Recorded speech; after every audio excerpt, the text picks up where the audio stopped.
자, 이제 시간이 돼서 다시 또 남산대학 성경 공부 시작하도록 하겠습니다.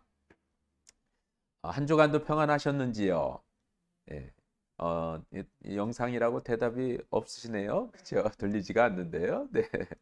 네. 어, 지금 저희 이번 주는 챕터 6이라고 6장을 저희들이 합니다. 6장. 자, 6장은 하나님의 드라마가 사람을 바꾼다. 그런 이제 제목으로 저희들이 이제 진행을 하는데 제가 노파심에서도 또 한 번 또 잔소리처럼 또 한 번 강조하고 말씀드리면 성경은 우리가 성경 하나하나를 이렇게 공부해 나가는 그것을 알려고 지식적으로 쌓아 나가는 게 성경 공부가 아니고요. 일단 성경을 우리가 공부할 때는 하나님께서 우리를 향해서 무엇을 행하셨는지를 알고자 성경 공부하는 것입니다.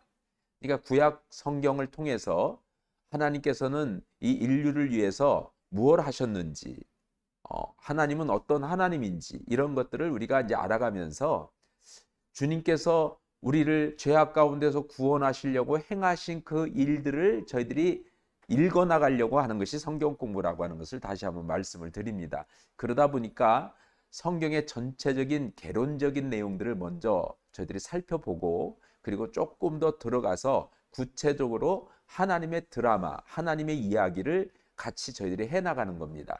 자, 그런데 그렇게 하나님의 이야기를 해 나가려고 하다 보니까 하나님의 이야기의 중심이 되는 성경들을 보게 됩니다. 그것이 바로 역사서라는 거예요. 근데 이 갑자기 역사서 그러니까 갑자기 튀어나온 얘기잖아요. 그래서 이제 처음에 저희들이 공부한 것이 성경에도 골격이 있다.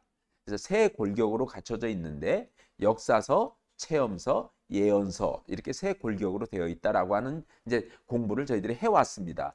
그 세 골격 가운데 지난주까지 해서 5과에서 즉 5장에서는 뭘 했냐면 저희들이 구약 성경 39권에 대한 개괄적인 내용을 다루었습니다. 이제 오늘 6장, 7장에서는 이제는 역사서를 중심으로 즉 역사서 구약 성경의 11권의 역사서를 중심으로 좀 더 자세하게 저희들이 살펴보는 그런 시간을 가지려고 그럽니다. 그래서 6장, 7장이 이제 11권의 역사서로 쭉 저희들이 좀 자세하게 살펴보는 그런 내용이 되겠습니다. 그래서 6장, 7장까지 하면 이제 한 학기 과정이 마쳐지게 됩니다. 자, 오늘 이제 저희들이 다시 화면을 보면서 이제 시작하도록 하겠습니다. 자, 이제 화면을 보시면 하나님의 드라마가 사람을 바꾼다. 이게 이제 제목입니다. 그래서 구약 성경의 생활의 원리에 대해서 설명하고 있는 것을 볼 수 있습니다. 자, 구약 성경의 생활의 원리. 자, 일단 첫째, 먼저 우리가 생각할 것은 다시 한번 11권의 역사서를 저희들이 본다고 그랬잖아요. 자, 이 11권의 역사서를 보면 이렇게 되어 있습니다. 자, 지금까지 성경에는 세 골격으로 되어 있다고 그랬어요. 역사서, 체험서, 예언서 이렇게 되어 있다고 그랬습니다. 자, 역사서가 몇 권이죠? 전체 역사서는 17권이었습니다. 그렇죠? 자, 17권 중에서 둘로 나눠졌죠. 하나는 뭐죠? 모세오경, 율법서. 자, 율법서, 모세오경입니다. 요 모세오경이 5권. 그 다음에 유대민족의 유대역사 12권. 이렇게 되어 있습니다. 그러니까 17권의 역사서 중에서 5권이 율법서입니다. 그리고 12권이 유대민족의 역사입니다. 이 17권 중에서 저희들이 하나님의 구속의 이야기, 스토리는 그 사이사이에 그 스토리하고는 상관이 없는 역사서가 있습니다.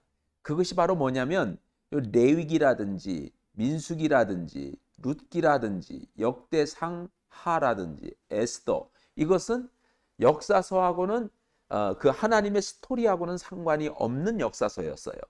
그것은 이제 저희들이 지금까지 공부해 왔던 거예요. 공부해 왔는 거고 이제 저희들이 시대를 12시대로 나누면 창세기, 창세시대, 출애굽기, 출애굽시대, 민수기, 민수기, 광야시대, 그리고 여호수아서, 가나안 정복시대, 사사기, 사사시대, 사무엘상, 왕정시대가 시작이 되면서 사울 왕정시대, 그리고 사무엘하, 다윗, 솔로몬, 다윗의 왕정시대, 그리고 열왕기상, 열왕기하가 이스라엘의 열왕 역사, 그리고 포로에서 귀환한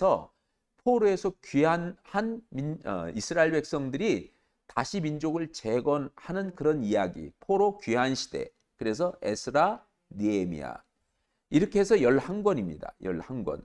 나머지 레위기라든지 신명기는 전에 공부했던 것처럼 이 이야기, 스토리하고는 전혀 상관이 없는 이스라엘의 제사법에 대한 거, 그리고 하나님의 율법에 대한 내용들, 그리고 룻기 이야기, 소설 이야기, 즉 사사시대에 있었던 아름다운 그런 믿음의 가정의 사랑 이야기, 그 다음에 역대상, 역대하는 이스라엘의 열왕 역사를 포로 귀환민들이 새롭게 다시 쓴 건데, 그것은 열왕 역사가 북이스라엘과 남유다의 그런 역사였다면 역대상하는 남유다의 역사만 다루고 있습니다. 그래서 중복된 부분이 많이 있어 이것은 이 하나님의 스토리 이야기에서는 제외된 그런 역사서가 되겠습니다. 그리고 에스더는 포로지에서 있었던 그런 사건을 기록한 내용입니다. 그래서 우리가 11권의 이 역사서를 저희들이 이제 보아 나갈 것입니다. 그래서 이것을 시대별로 다시 한번 보면 구약은 12시대로 돼 있다 그랬어요. 12시대. 자, 12시대로 돼 있는데 아까 말씀드렸던 창세기, 창세시대, 출애굽기, 출애굽시대, 민수기, 광야시대, 여호수아, 가나안 정복시대, 사사기, 사사시대, 사무엘상, 사울 왕시대, 왕정시대잖아요. 사울 왕의 왕정시대, 사무엘하는 다윗의 시대, 열왕기상은 솔로몬과 열왕역사, 그리고 사무엘하도 마지막 하반기의 열왕역사, 그리고 포로, 이 바벨론 포로 시대는 이제 점선으로 돼 있고 하얀 것인데 이건 비어 있는 것입니다. 따로 성경이 있는 건 아니에요. 그렇지만 시대로 12시대를 구분한다고 한다면 바벨론 포로 시대가 있다. 이렇게 이제 이 저자는 그렇게 본 거예요. 설명을 그렇게 한 거예요. 그리고 에스라 시대, 느헤미야 시대예요. 포로 귀환민들이 민족을 재건하는 그런 내용이 되겠습니다. 그래서 12시대인데 실제 저희 성경은 11권입니다. 11권. 그렇죠? 11권으로 되어 있습니다. 자, 이제 11권의 역사서를 저희들이 이제 살펴보게 됩니다. 자, 여러분 가지고 있는 교재 102페이지가 되겠습니다. 102페이지. 자, 우리가 이제 11권의 이제 역사서를 보아 나갈 때 6장에서는 챕터 6, 이 6장에서는요. 이제 사무엘상까지 다뤄지게 되는 거거든요. 자, 6장이니까 사무엘상, 반절을 하면 사무엘상까지잖아요. 그래서 6장은 사무엘상까지. 그리고 7장은 사무엘하부터 느헤미야까지. 이렇게 이제 진행이 됩니다. 그래서 사무엘상까지의 이번 이 즉 6장에서 다루게 되는데 그 내용이 이렇게 이어집니다. 자, 구약 성경의 그 생활 원리입니다. 구약 성경의 생활 원리. 자, 여기서는 하나님의 과거 역사 이렇게 이제 기록했는데 여러분이 가지고 있는 교재는 구약 성경의 생활 원리로 그렇게 기록되어 있을 겁니다. 그러니까 여러분이 가지고 있는 교재를 이렇게 기준으로 삼으시면 되겠습니다. 자, 구약 성경의 생활 원리인데 우리가 구약 성경 즉 하나님의 역사서를 읽을 때에 그 키포인트를 잘 잡으셔야 이해하기가 쉽습니다. 일단 모든 주제 자체가 둘로 이렇게 나눠서 이해할 수 있도록 했어요. 그래서 창세기는 두 가지의 시작이다. 두 가지의 시다. 뭐가 두 가지의 시작이냐? 이 창세기에는 조금 후에 다시 자세히 이제 설명해 나가겠지만 창세의 기원에 대한 시작이에요. 이 세상 기원에 대한 시작을 이제 말씀하고 있는 거예요. 그래서 인류의 시작이다. 인류의 시작. 또 하나의 시작이 인류의 시작이다. 또 하나는 뭐냐면 12장부터 시작되는 족장 시대를 가리켜 말하는데, 족장 시대, 이것은 히브리 민족의 시작이라는 거예요. 히브리 민족의 시작. 하나는 인류의 시작이고 하나는 히브리 민족의 시작. 그것이 창세기에 기록되어 있는 내용이다. 그래서 두 가지의 시작이다. 그것이 이제 한 둘로 이렇게 나눠졌어요. 다 지금 생활 원리를 보면 둘로 나눠져 있는데, 하나님은 인간과 함께 새로운 일을 시작하신다. 이것이 이제 창세기의 생활 원리입니다. 출애굽기도 마찬가지로 두 가지의 구출입니다. 두 가지의 구출. 그래서 출애굽기를 보면서 우리는 이 두 가지의 구출을 말하는데, 출애굽, 이스라엘 백성들이 애굽에서 종살이 노예 생활하던 이스라엘 백성들을 애굽에서 이제 탈출시키는, 해방시키는 사건과, 그리고 시내산에서 하나님을 만나서 이스라엘 백성들이 하나님의 백성이 되는 사건, 이 두 가지의 사건을 기록하면서 육신의 출생과 마찬가지로 영적인 출생도 있어야 한다는 것을 말해주고 있는 거다. 그런 얘기예요. 자, 이렇게 이해를 하면서 이제 저희들이 반학할 거예요. 민수기 같은 경우는 두 세대입니다. 민수기는 두 세대. 자, 민수기가 두 세대라고 하는 것은 뭘 말하는 거 하니, 출애굽한 출애굽 세대가 있잖아요. 이 출애굽 세대가 가나안 땅에 들어가려고 하다가 불순종으로 말미암아 하나님의 진노를 사서 너희는 가나안 땅을 보지도 못하고 밟지도 못할 것이다. 다 광야에서 죽을 것이다. 그래서 출애굽 세대들은 광야에서 다 죽어요. 40년 광야 생활하면서 다 광야에서 죽습니다. 그리고 그 광야에서 살아가면서 40년 동안 살면서 다시 광야에서 태어난 아이들이 있을 거잖아요. 광야에서 하나님을 만난 사람들이 있을 거잖아요. 그 광야 세대라고 합니다. 출애굽 세대와 광야 세대로 나눠지는 거예요.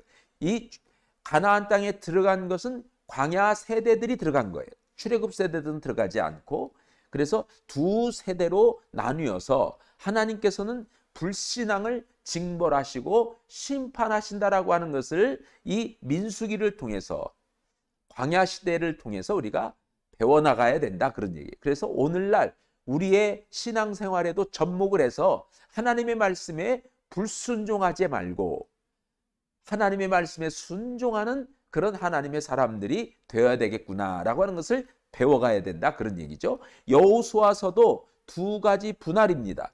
두 가지 분할이라는 것은 뭐냐면, 이 이스라엘 백성들이 가나안 땅에 들어가 가지고 제일 먼저 가나안 정복 전쟁을 7년 동안 치르잖아요.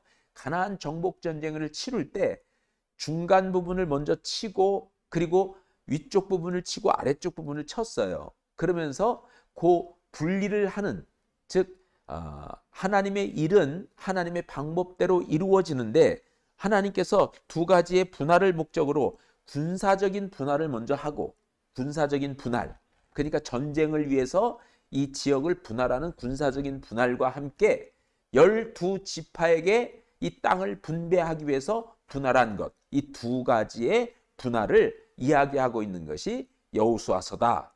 사사기서만 7번의 죽이다라고 주제를 정했어요.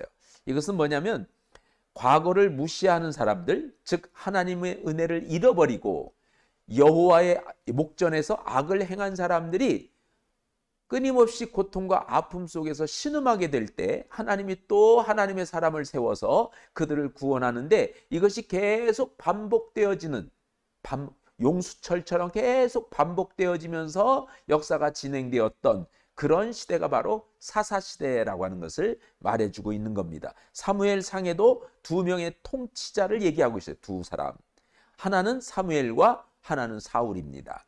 자, 이렇게 우리가 이제 6권의 역사서를 우리가 보면서 하나님의 생활의 원리를 잘 이해하시면서 주제가 다 둘씩 나눠지면서 두 가지로 설명해 나가고 있는 것을 볼 수 있습니다. 자, 이제 저희들이 창세기 먼저 이제 보게 되는데요.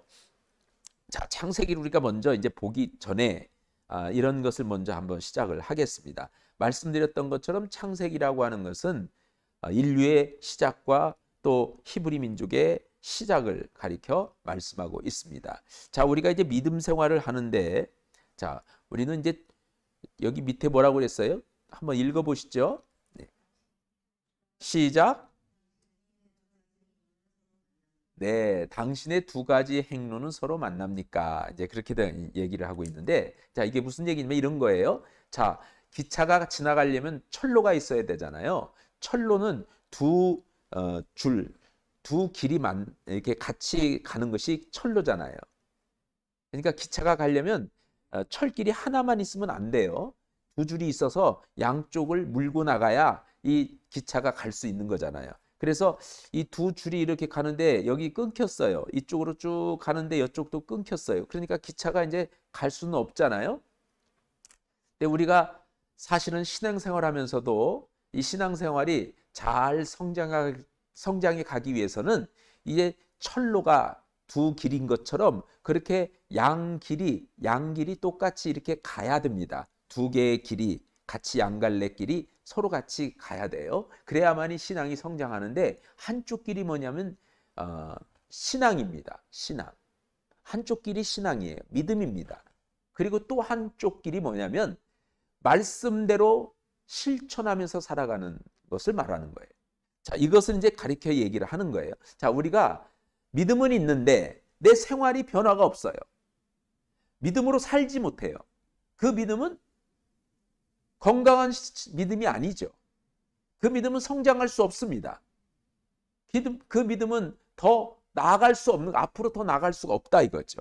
그래서 우리는 철로와 같이 때로는 하나님의 말씀을 우리가 굳게 붙들어야 되고 우리가 믿음을 가지고 살아가야 되는 거예요. 이것처럼 뭐냐면 우리가 예수 그리스도를 믿고 구원을 받았지만 그러나 그렇게 구원받은 하나님의 자녀들은 하나님의 말씀을 따라 살아가야 된다.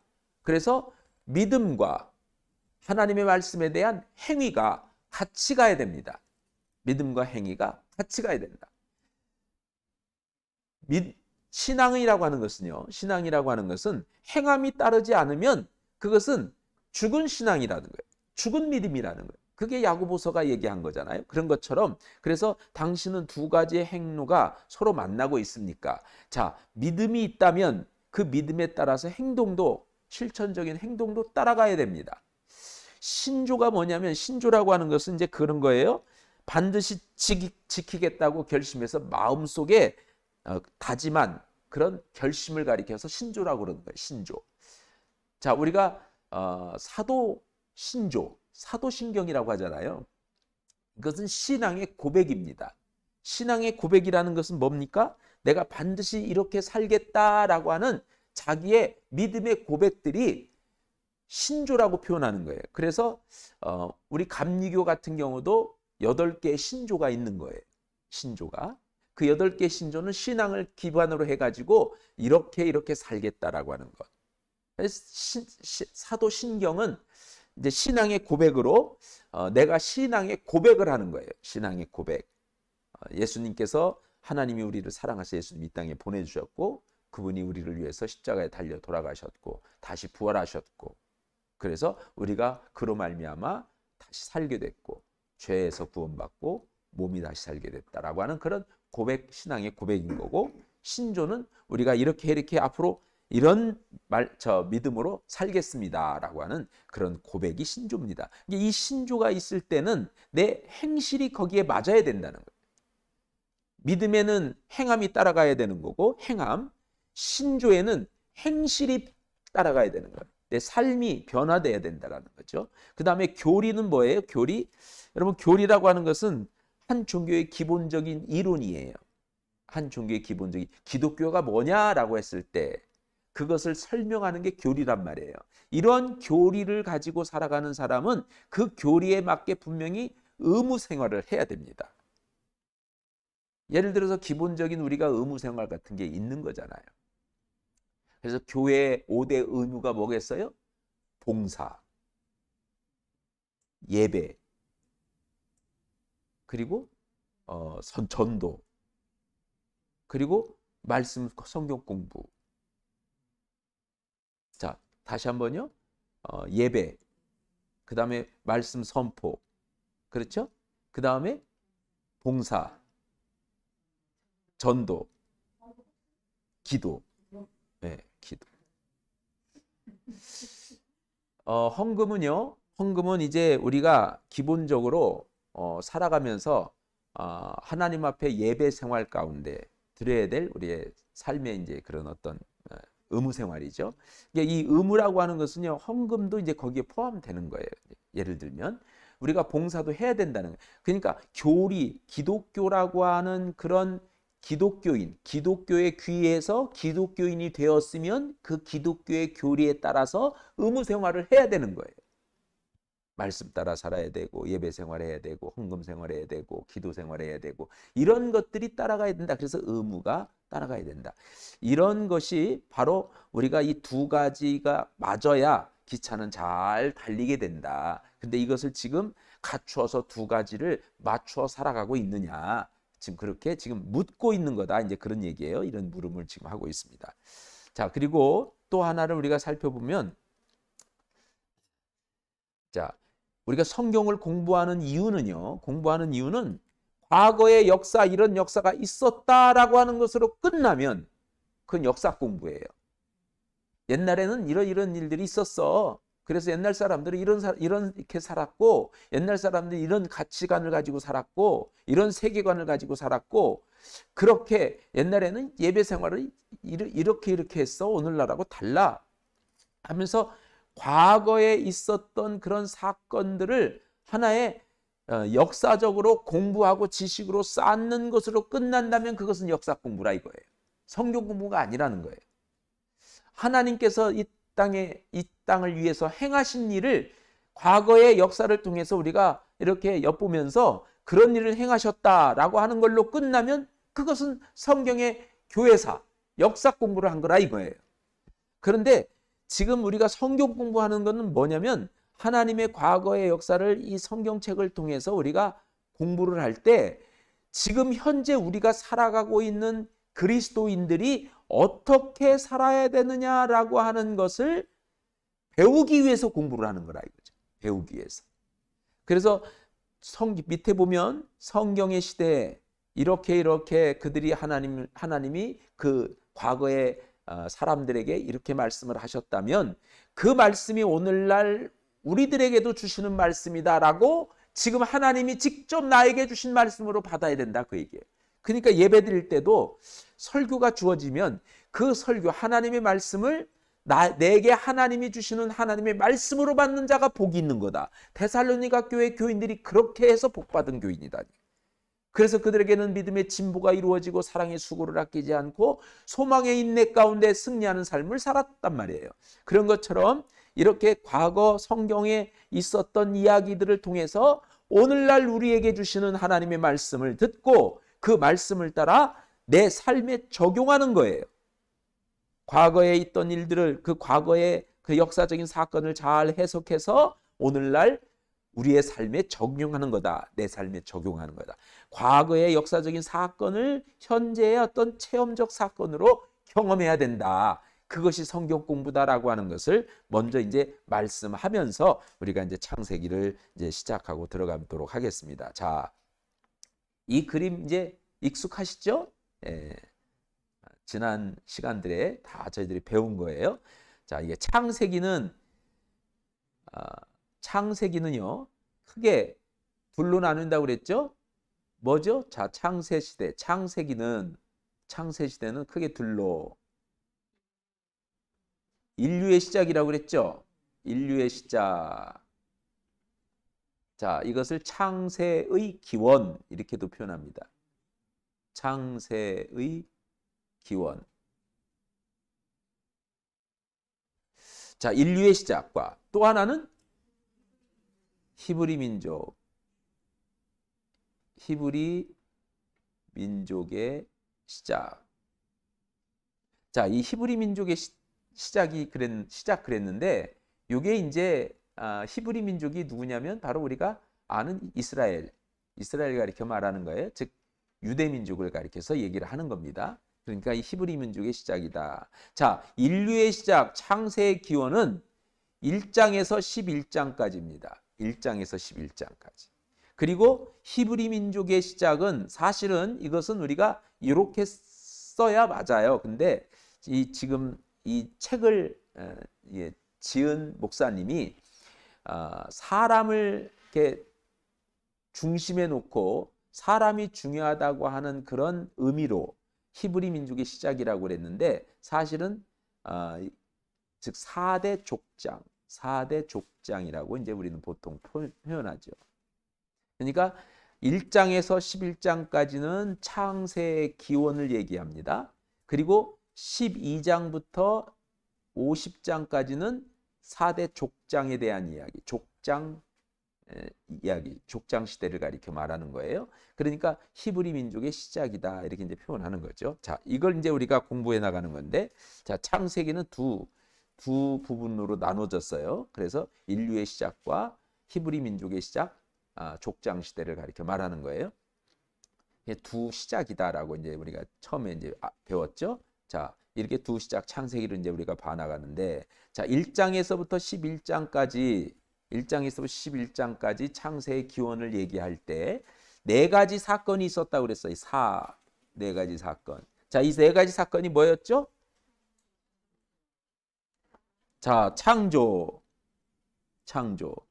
하나, 그 다음에요 타락, 그 다음에 홍수, 바벨탑. 자, 이렇게 했어요.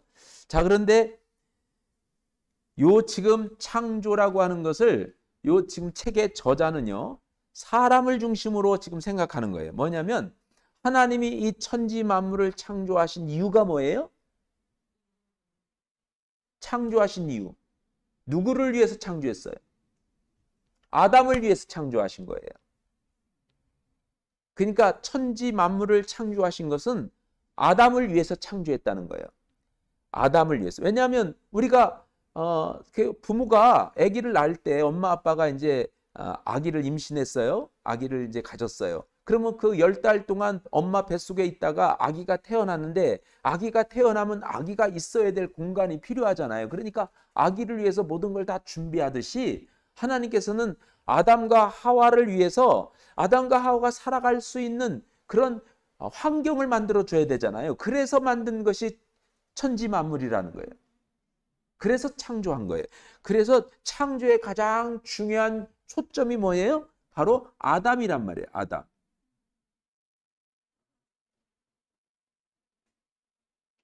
자, 창조에서 중요한 그런 인물이 바로 아담입니다. 아담은 뭐예요? 인류를 가리켜 말하는 거. 아담이라고 하는 것은 인류를 가리켜서 아담이라고 하는 거예요. 그러니까 하나님께서는 사람을 지으셨어요. 그 사람을 위해서 이 천지를 만드셨다 그 얘기예요. 그래서 창조의 가장 중요한 키가 되는 게 바로 이 아담입니다. 자, 그런데 타락을 했어요. 자, 타락을 해서 결국 아담과 하와가 에덴 동산에서 추방이 됐어요. 추방이 됐는데 그 추방이 돼가지고 그 죄의 씨앗으로 난 게 바로 누구예요? 가인과 아벨이잖아요. 아담과 하와가 죄를 짓고 불순종해서 결국 가나안 땅에서 추방돼가지고 자식을 낳았는데 가인과 아벨입니다. 그런데 그 가인이 그 죄성을 이어받아가지고 자기 동생 아벨을 죽여버리고 말잖아요. 그래서 하나님께서는 그 가인에게 하나님의 그런 어떤 뜻을 이어갈 수가 없었어요. 아담을 통해서 이어가야 되는 거예요. 아담을 통해서, 아벨을 통해서. 아벨이라고 하는 그 인물인 하나님의 신앙, 하나님의 신실하신 신앙을 잘 이었던 사람이란 말이죠. 그래서 여기 타락에서 중요한 것이 바로 아벨입니다. 아벨. 이게 인물로 보면 창조에서는 아담이 중요하고, 타락했을 때 이 타락한 그런 이 세상 가운데서 우리가 구원받기 위해서는 어떻게 해야 되느냐? 아벨을 우리가 초점을 맞춰서 살펴봐야 된다 그런 얘기죠. 그 다음에 이제 하나님께서 그래도 이 세상에 죄악이 만연해서 이 세상을 홍수로 심판을 하셔요. 그 홍수로 심판하실 때 그 심판 중에서 구원받은 이 인류를 심판하실 때 하나님께서 인류를 다시 구원하시려고 심판하셨단 말이에요. 그래서 이 인류를 구원하시기 위해서 하나님이 준비하신 인물이 누구예요? 노아. 노아. 이게 잘 안 써지. 예, 노아. 자, 그리고 바벨탑. 이 바벨이라고 하는 것은 사실은 바벨이라고 하는 지역이 있는데 이름을 바벨로 씁니다. 자, 거기 보면 이제 여러분이 가지고 있는 교재에 이제 저희들이 설명해 나가야 될 이야기들이 있어요. 이 바벨에서 있었던 그런 사건, 인간이 최초로 세운 탑인데 바벨. 그래서 여기서 이름을 중심으로 할 때는 아담, 아벨, 노아, 바벨 이 네 인물이 중요하다. 우리가 사건으로 얘기할 때는 창조, 타락, 홍수, 바벨탑이에요. 요게 네 가지 사건입니다. 요게 창세기 1장에서부터 11장까지 내용이에요. 창세기 1장에서 11장까지의 내용. 자, 그것을 이제 여러분이 살펴보는 겁니다. 자, 거기 보시면 첫 번째 인간인 아담이 나오잖아요. 아담이 중요하다고 지금 설명을 하는 거예요. 왜 아담이 중요하냐? 그것은 1장에서 6일 동안 창조가 이루어질 때 1장에서는 5일 동안의 창조를 다 기록하고 있다면 2장에서는요. 인간에 대한 창조, 즉 아담의 창조가 기록되어 있어요. 그러니까 오히려 많은 분량을 차지하고 있다는 거예요. 설명하기를. 아담이 창조되는 것, 하나님이 아담을 지으신 것, 이 내용에 대해서는 다른 창조는 한 줄로 그냥 다 끝나버리고 마는데 아담에 대한 것은 여러 절을 활용해 가지고 많은 분량을 이렇게 할애해서 설명하고 있는 것을 볼 수 있어. 그만큼 하나님의 마음에는 아담에게 있다는 거예요. 자기 형상대로 지을 아담이 중요한 거예요. 천지를 지은 게 중요한 게. 오늘날에도 마찬가지입니다. 이 세상의 물질이 중요한 게 아니에요. 누가 중요해요? 사람이 중요한 거예요. 사람이. 오늘날 교회도 정말 사람이 중요한 거예요. 사람. 하나님은 하나님의 사람을 찾는 거지 환경, 상황, 여건, 조건을 보지 않으세요. 이러한 조건의 사람을 보는 게 아니에요. 하나님은 그 사람 중심을 보는 거예요. 끊임없이 구약에서부터 계속 그 얘기를 하는 거예요. 하나님은 나는 사람을 외모로 판단하지 않는다. 그 마음의 중심을 보고 판단한다. 사람만 외모를 본다. 그런 얘기죠. 자, 그래서 이 창세기는 두 가지의 시작이죠. 자, 여기서 이 11장까지가 이렇게 창세의 기원, 즉 인류의 시작을 얘기한다고 한다면 이제 12장부터 50장까지는 족장 이야기인데 이 족장 이야기가 바로 히브리 민족의 시작이에요. 그 족장, 그래서 하나님께서는 다시 인류를 구원하시기 위해서 한 사람을 택했어요. 그 믿음의 사람 한 사람. 노아를 택하듯이 하나님이 택한 또 한 사람이 누구예요? 아브라함입니다. 자, 아브라함을 갈대아 우르에서 살던 아브라함을 택하셔서 하나님이 하란을 거쳐서 가나안 땅으로 들어오게 하셔요.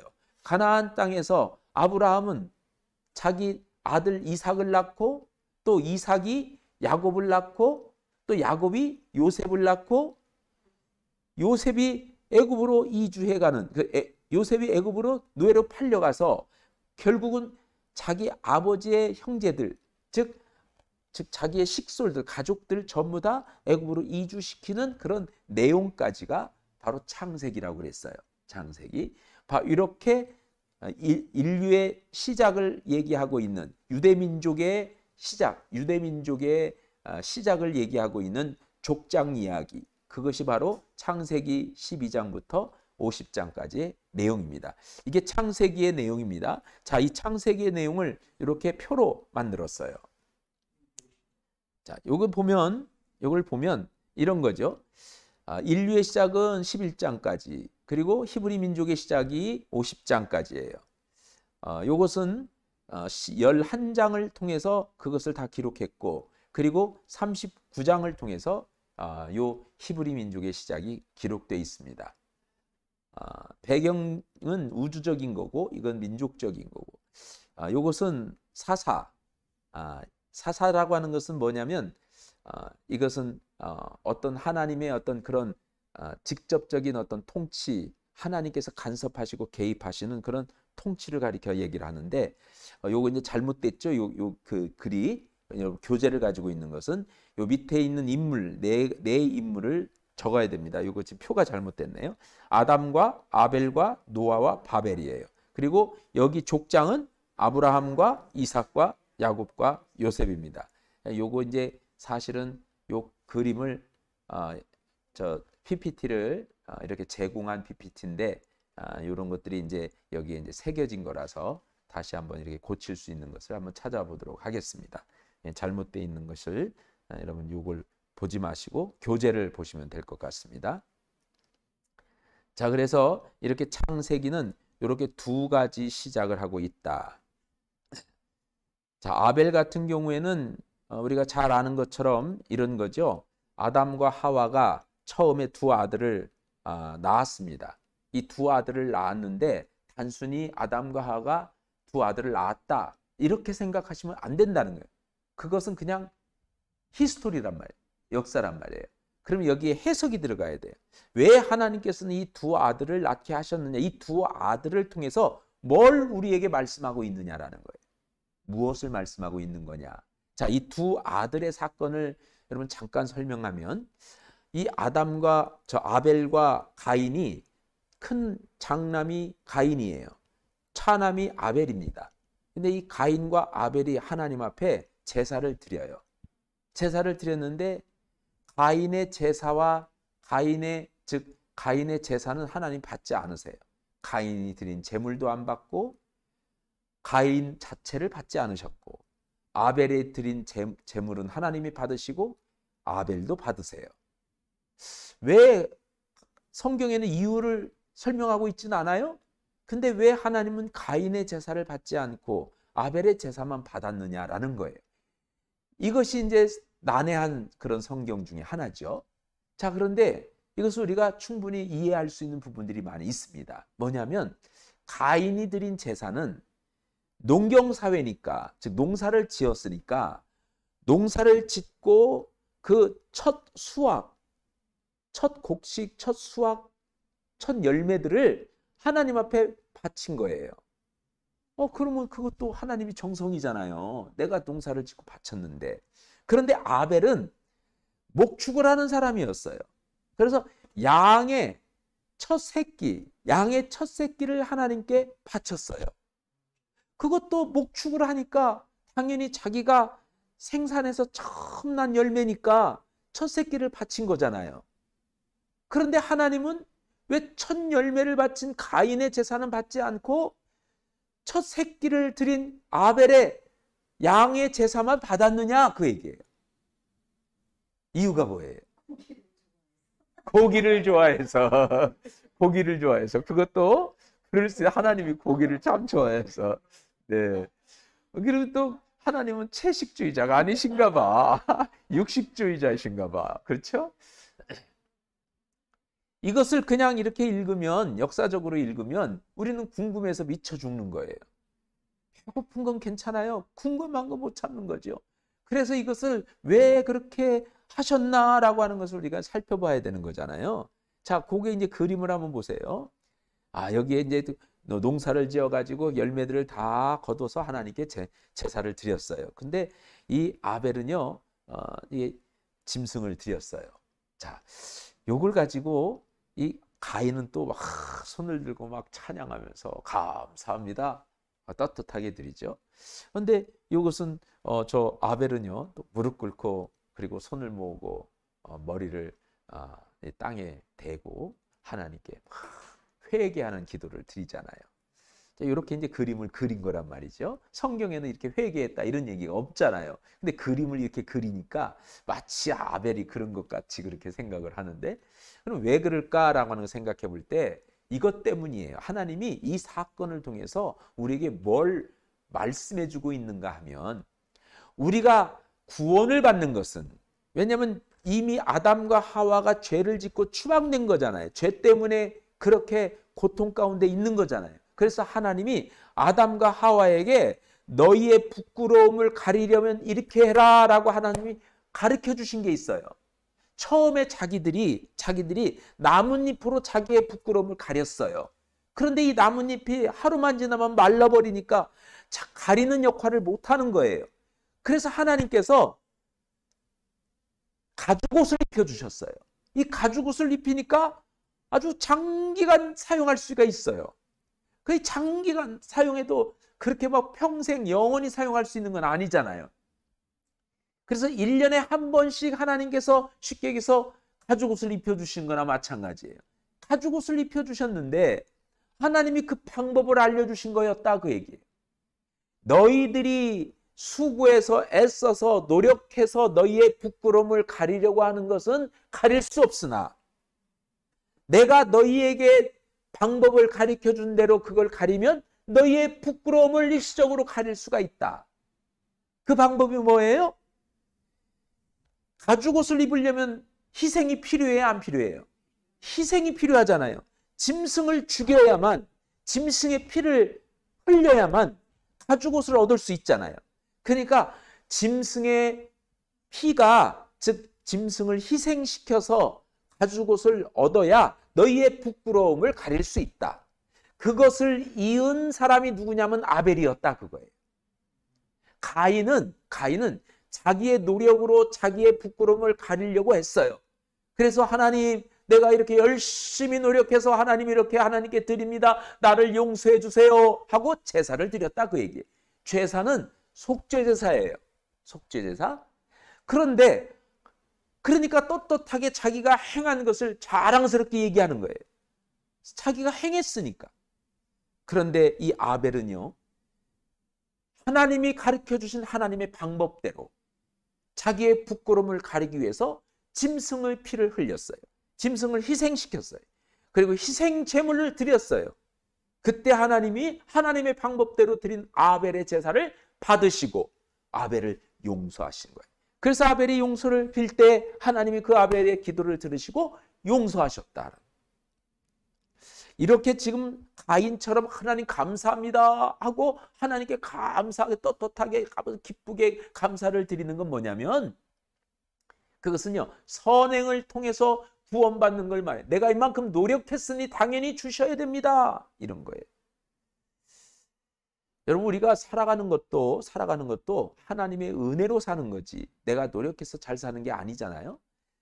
그러면 이렇게 자기가 하나님께 하나님 이렇게 살았습니다. 이렇게 살게 해주셔서 감사합니다. 이렇게 자기가 열심히 산 것을 하나님께 감사하는 그런 제사, 그런 예배를 드린다는 것은 구원받은 하나님의 자녀들이 그렇게 하는 거예요. 구원받았으니 이제는 죄에서 노임을 받았으니 이제는 하나님이 의롭다 하심을 여겨주셨으니 이제는 그 의롭다 하심을 여김받은 그리스도인들이 그 믿음을 가지고 그 기독교인이 되었으니 이제는 의무 생활을 다 해야 됩니다. 행실로 나타내야 됩니다. 그래서 하나님의 거룩을 이루어야 되고 하나님의 말씀 따라 살아야 됩니다. 그렇게 하나님의 말씀 따라 살아갈 때 하나님이 베푸르신 하나님의 은혜 안에서 하나님 감사합니다. 그렇게 해야 되는 거고, 우리가 날마다 우리가 짓는 죄에 대해서는요, 끊임없이 희생제물이 필요해요. 희생제물이.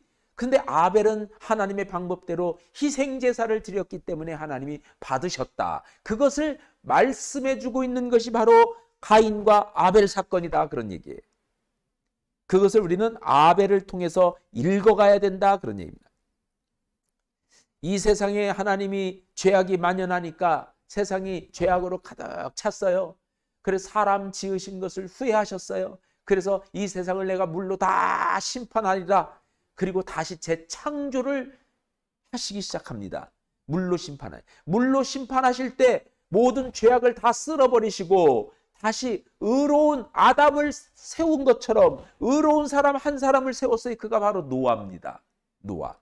그래서 노아를 통해서 하나님이 방주를 짓게 하셨어요. 이 땅에 그래도 하나님께서 새롭게 창조하실 때 하나님이 창조하셨던 동물들 한 쌍씩을 전부 다 들어갈 수 있는 큰 방주, 그리고 하나님을 그래도 믿는 사람들이 살아나갈 수 있는 그런 길을 열어주려고 구원의 방주를 주님께서 예비하라고 노아에게 명하셨어요. 노아는 120년 동안 이 방주를 짓습니다. 이 방주의 크기가요, 길이만 135m요, 너비가 23m요, 높이가 13m인데 3층으로 되어 있어. 3층으로.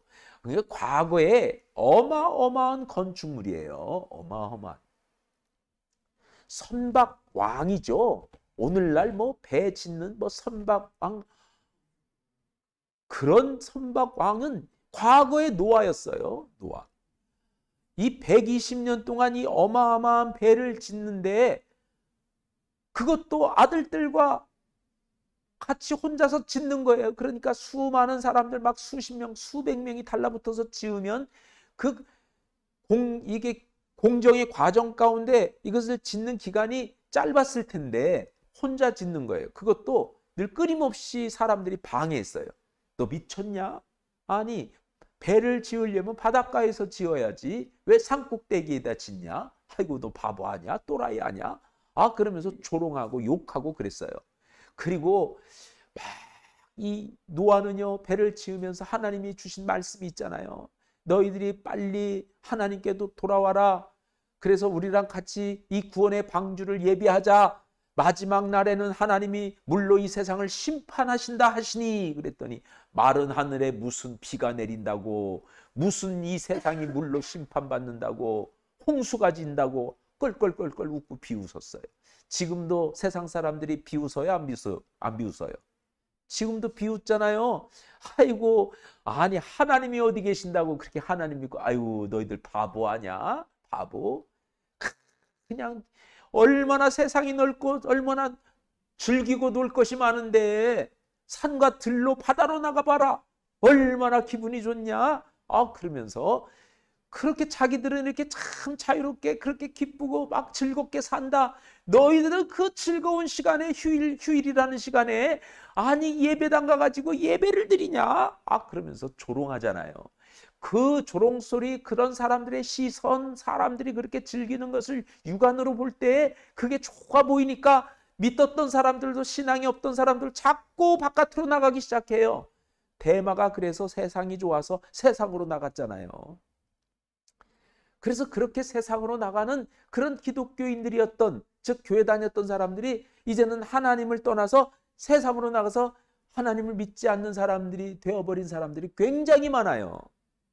조롱하고 그러죠. 믿는 사람들 지금도 조롱해요. 세상 사람들이.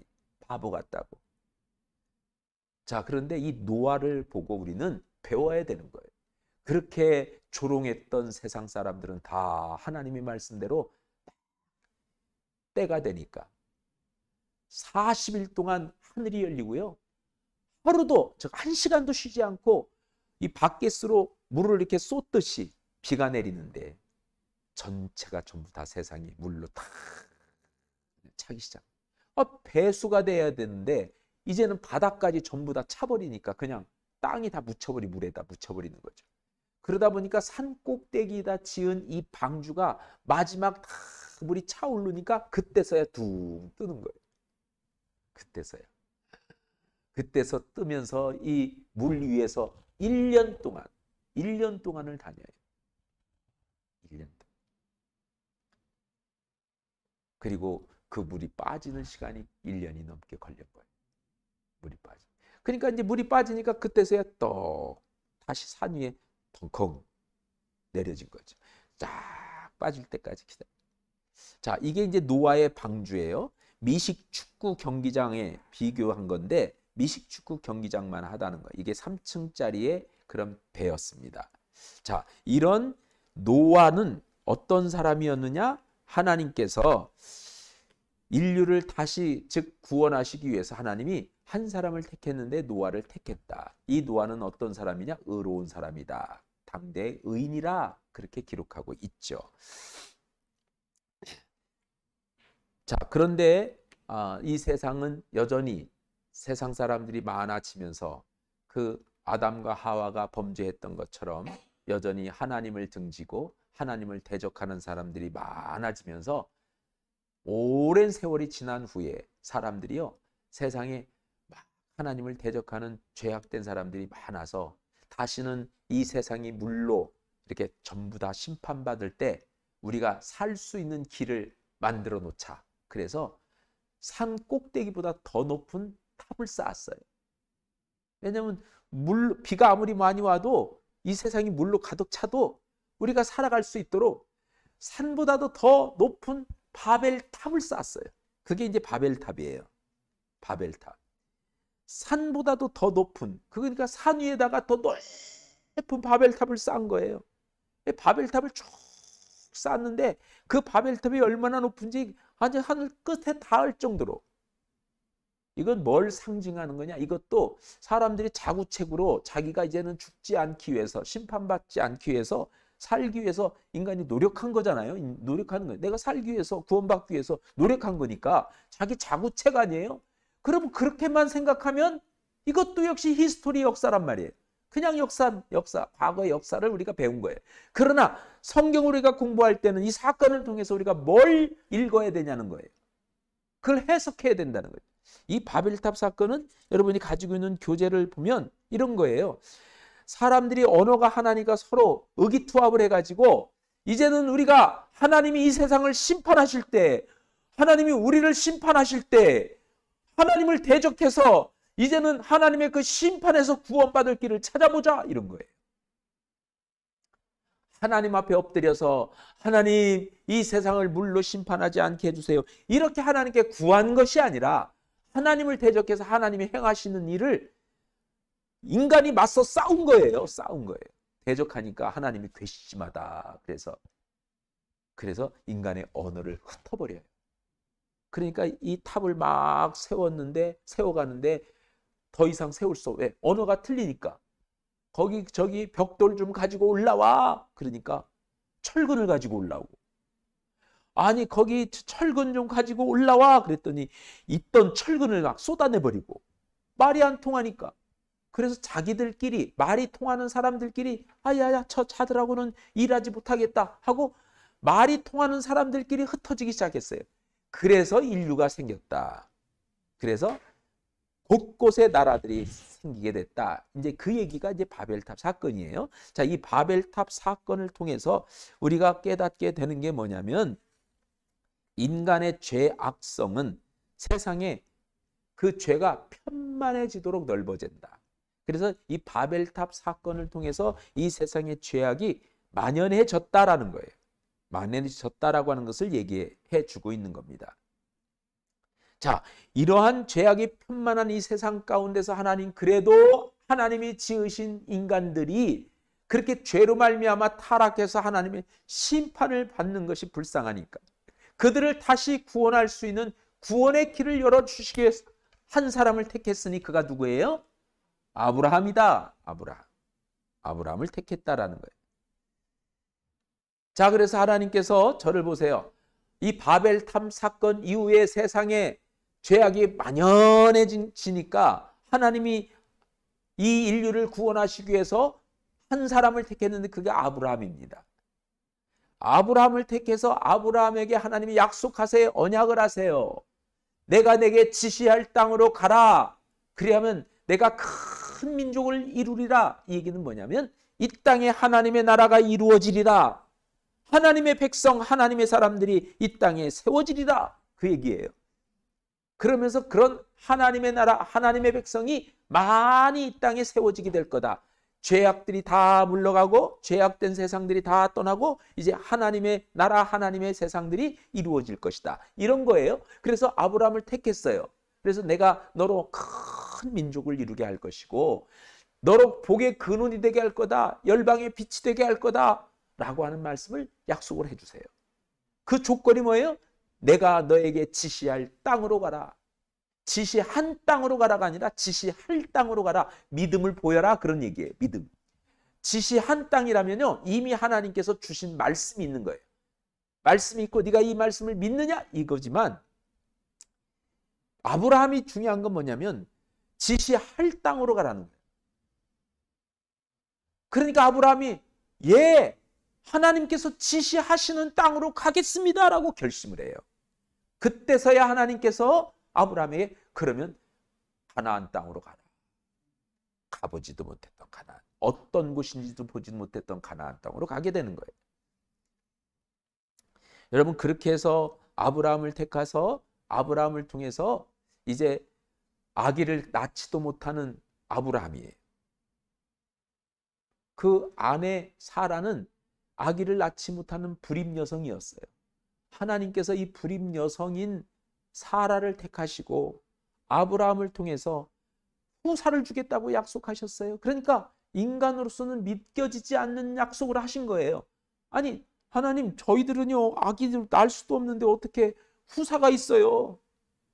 사람으로서는 할 수 없지만 하나님으로서는 할 수 있느니라. 그러면서요.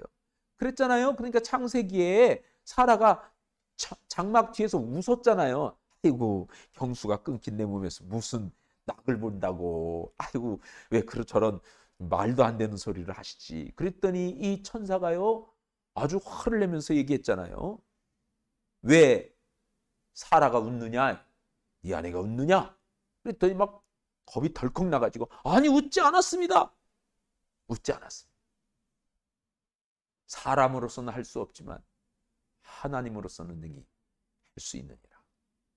그러면서 내년 이맘때에 아기가 있으리라. 탁 하고 사라져요. 그랬더니 정말 약속대로 내년 그맘때 되니까 아기가 생겼어요. 아기를 낳았어요. 그게 누구예요? 이삭이에요. 그래서 이 사라의 몸을 통해서 하나님이 주셨는데, 이 사라라고 하는 여인은 불임 여성이었다, 그 얘기예요.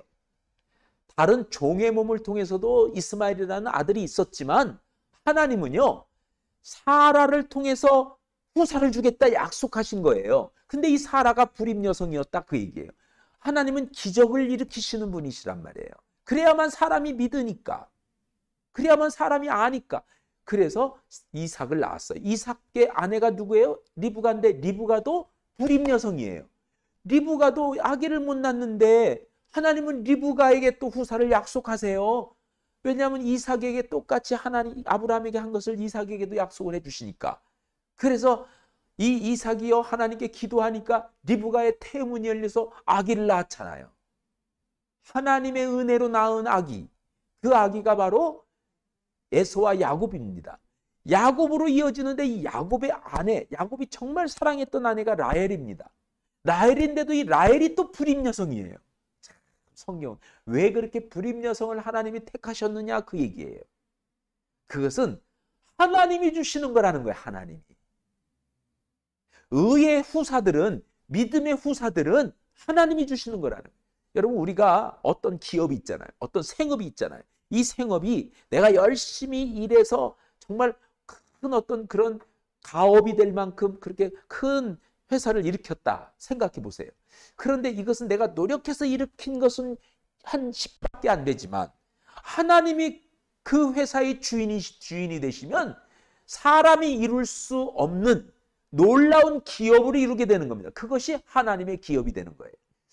그래서 우리나라에 큰 그룹들 있잖아요. 사람이 이룬 것 같은데요. 그런 것들은요, 사람이 개인적으로 이룰 수 있는 게 아니에요. 하나님께서 이 세상을 이끌어가면서 이렇게 하게 하는 일들이 있어요. 보여주시는 것들이 있다, 그거죠. 그리고 하나님이 이렇게 고레스를 통해서 이렇게 큰 고대 근동의 패권도 지게 하시고, 큰 나라도 일으켜 주시고, 큰 나라도 무너뜨리시고, 이런 게 하나님이시란 말이에요. 그러니까 우리는 하나님의 주권적인 어떤 그런 원리를 잘 이해하고 그 주권을 인정하고 주님을 믿고 주님의 말씀 따라 살아가는 인생이 되어야 하는 겁니다. 그런데 인간이 교만하니까 하나님을 인정하지 않고 내가 신이요 내가 왕이다 이렇게 나오는 거예요. 내가 최고다 이렇게 나오는 거예요. 내 위에는 아무도 없다 이렇게 나오는 거예요. 그게 바로 교만이다, 그런 얘기죠. 자, 그래서 우리는 이 창세기에는 이후로부터 족장, 내 족장 이야기, 즉 인류의 시작이 유대민족의 시작이 아브라함부터 시작이 됐다. 이제 이렇게 기록하고 있는 내용이 창세기다. 거기 이제 보면 족장들의 가계도가 나오잖아요. 가계도는 여기 표시가 되어 있지 않고 이 교재에만 있어요. 그러니까 이 PPT에는 없지만 교재를 가지시고 여러분 보시면 처음에 하나님께서 아브라함의 아버지 데라, 데라와 함께 아브라함이 살고 있었는데 그때 데라와 함께 아브라함을 부르신 거예요. 그래서 갈대아 우르에서 하란으로 이렇게 이제 이주해 오게 된 거죠. 데라의 자식들은 하란과 나홀과 아브라함인데 이 하나님은 데라의 아들인 아브라함을 선택하셨어요. 그리고 아브라함은 사라하고 이렇게 사라가 아내인데 아기를 못 낳으니까 몸종 하가를 통해서 이스마엘을 낳았지만 하나님은 아니다. 사라의 몸에서 날 아기가 그 뒤를 이을 후사가 되리라 그래서 사라를 선택하시고 이삭을 낳죠. 저 이삭과 리브가가 만나서 결국은 에서와 야곱을 지지만 야곱을 하나님이 택하시고 하나님의 그런 유업을 이어갑니다. 또 라헬이라고 하는 그런 아내를 맞이해서 결국은 요셉과 베냐민을 낳고 요셉을 통해서 이어가고 요셉이 므낫세와 에브라임을 낳는 이 가계도, 성경에 나오는 이 가계도가 여기 그려져 있는 거예요. 그러니까 여러분이 성경 공부하면서 이런 가계도를 한번 이렇게 또 보시고 아 이렇구나 성경에 나오는 인물들을 이렇게 보니까 이런 거구나. 그래서 이 정도는 얘기를 하면 있어 보인다. 성경 공부 신앙이 참 좋으시네요. 이렇게도 얘기를 할 수 있다라는 거죠. 그러니까 여러분이 꼭 성경 우리가 신앙생활하면서 교회 생활하면서 그래도 성경이 가장 중요한 건데 이 성경을 모르고 신앙생활한다는 것은요. 이것은 사실은 말이 안 되는 거예요. 그래서 우리가 공부하고 있습니다. 그 다음에 출애굽기입니다. 이 출애굽 시대는 두 가지의 출생을 말한다고 그랬어요. 자, 출애굽 시대를 이제 보시면 화면을 다시 한번 보겠습니다. 자, PPT를 보시죠. 자, 이제 이걸 옮기면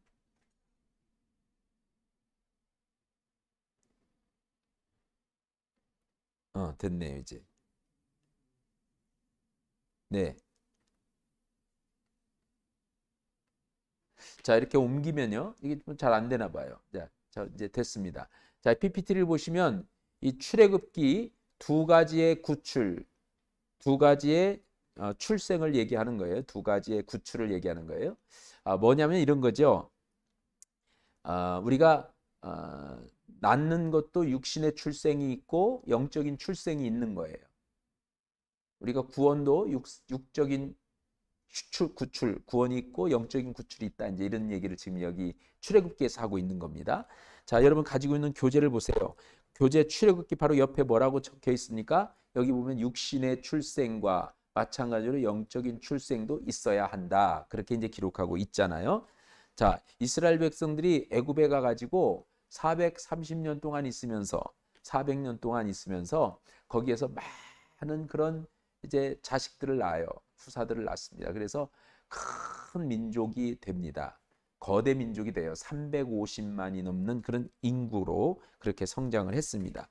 그래서 이 350만에 달하는 이 유대 민족이 애굽의 바로 왕의 그런 속박 가운데서 고통과 아픔을 또 신음소리를 끊이지 않고 그렇게 내고 살아가고 있었습니다. 그것을 하나님이 보시고 모세를 부르셔가지고 내 백성을 애굽에서 이끌어내라 그러셨어요. 그래서 이 모세가 바로 왕에게 가서 10가지의 재앙을